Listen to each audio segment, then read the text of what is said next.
Hello，大家好，这里是好玩长姿势的 DIY 汽车养护节目《如车师兄》。为什么我明明换了新的雨刷，但是雨刮刮水的时候还是会异响呢？这是我在几乎每一期关于雨刷的视频里面看到下面大家问的最多的一类评论。但其实造成这个问题的原因只有3个，我们今天就来好好聊一聊要如何解决它们。只要你像我待会儿那样做了，我保证你的雨刷以后再也不会有异响。首先，雨刷异响的最主要原因是你的玻璃和雨刷条之间的摩擦力太大。如果你用的是新雨刷，那么说明这个过大的摩擦力来自于你的玻璃，比如玻璃太久没有洗，上面有油膜、飞虫的尸体，或者你曾经用过有镀膜功能的玻璃水，或者你和我一样，玻璃上曾经做过镀金。但无论是什么原因，只要你把水像这样淋在玻璃上，它不是一整片流下来的，就说明你的玻璃不干净，表面摩擦力不均匀，就会形成雨刷异响。即便是新胶条，胶条上面的润滑涂层非常滑，也有可能会造成异响。要解决这个问题，那就只能是在更换雨刷之前把玻璃彻底洗干净。只要你的玻璃不是和我一样做过镀金，那么使用油膜去除剂就能够轻松搞定这件事儿。用过镀膜玻璃水的老哥可能需要加大一些清洗的力度，但是如果你也做过玻璃镀金，那么还是得上抛光机，会轻松很多。因为经过我的实测，直芯机加短羊毛盘加油膜去除剂是可以抛掉很大一部分残留的镀金的。总之，玻璃要达到的清洁效果就像这样，水淋在上面会整个铺平了流下来，玻璃表现为整体的清水状态，这个就对了。这个时候再换上影艺的一蓝 Pro 静音雨刷，它用了特氟龙、二硫化钼、石墨的3重润滑涂层，能够确保雨刷胶条和玻璃之间的摩擦力尽可能的减少异响的发生，所以非常的安静。但如果这个时候它还有异响，那么就要考虑到第2种情况了。第2种雨刷顽固异响的情况，比较常见于开了5年之后的车，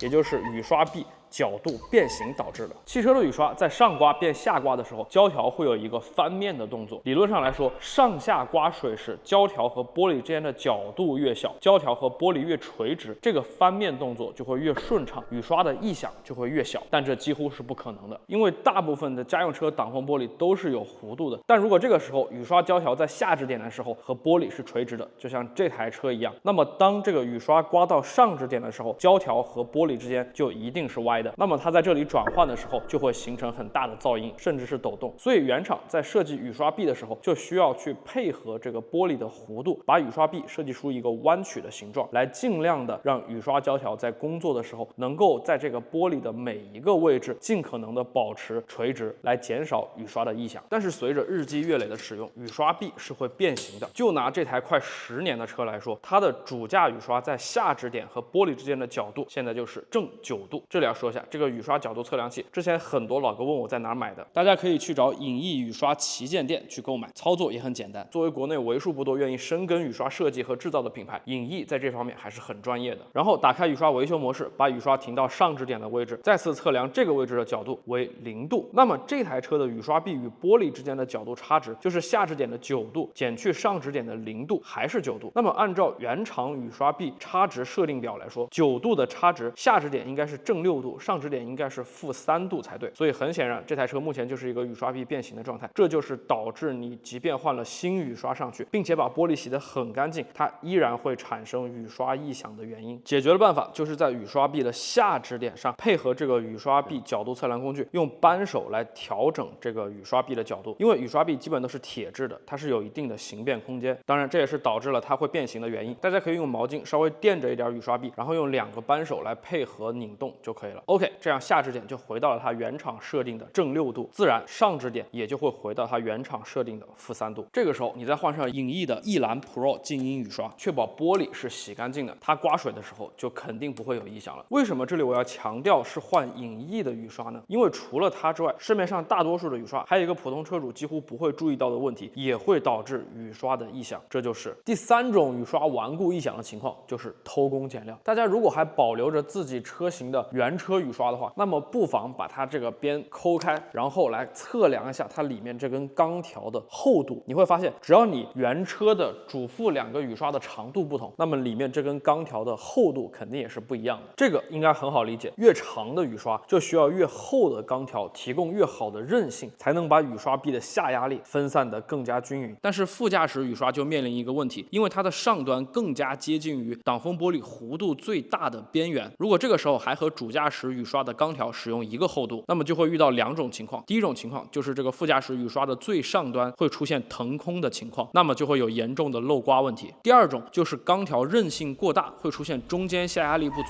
两侧下压力过大的情况，就会出现刮水异响和刮水不干净的问题。相反，如果比较长的主驾驶雨刷用了和副驾驶短雨刷一样的薄钢条，就会出现中间下压力过大，两侧下压力不足的情况，那么雨刷就会出现弹跳和严重的异响。这就是很多廉价雨刷的通病，因为只采用一种钢条的厚度来生产雨刷，确实能够节省大量的原料成本。所以大家买到新的雨刷，无论是从哪儿买的，不妨先把它剥开来看看它的主副驾驶雨刷的钢片厚度是不是有所差别。目前来说，大部分正规的雨刷品牌都会采用2种不同厚度的钢片原材料，这样就能够基本确保长度不同的雨刷有不同的韧性。但是影艺的艺蓝 Pro 静音雨刷采用了中国台湾福泉钢业的钢片，根据不同车型雨刷的长度以及不同车型雨刷臂下压力的参数，采用了4种不同厚度的钢片原材料。因为现在主流车型的主副雨刷长度相差越来越大，不同车型雨刷臂的下压力的相差也很大，所以更加细分的钢片厚度所制作出来的雨刷，才能更好的配合雨刷臂，发挥出雨刷的韧性，让雨刷下压力更加均匀，不容易产生异响。而且不仅仅是钢片的用料良心，影艺雨刷的其他的配件也是一样。就拿这个接头来说，它采用了带有自润滑功能的 POM 材料，并且使用数控机床，按照每款车型原车雨刷臂的采样数据进行开模，确保每个雨刷都能和原厂的雨刷臂严丝合缝的扣在一起，专车专用。因为雨刷接头其实也是偷工减料的重灾区，就拿最常见的 U 型接头来说，就有9到11毫米之间的区别。有些小作坊的加工精度不足，甚至一律采用一个宽度来加工。虽然你安装的时候也能安装得上去，但是可能用几天就出现了这样的松旷的问题。所以只要你确保你的玻璃是干净的，雨刷臂的角度是正确的，再搭配上影艺的静音雨刷，那么烦人的雨刷异响是完全可以避免的。希望这个视频对你有所帮助。如果这个视频能让你的雨刷不再异响，那么请把转分享给你的朋友，并且帮我点个赞。如果你想要获得更多自己动手保养汽车知识，关注卢车师兄，每周3、周5更新。我们下期再见。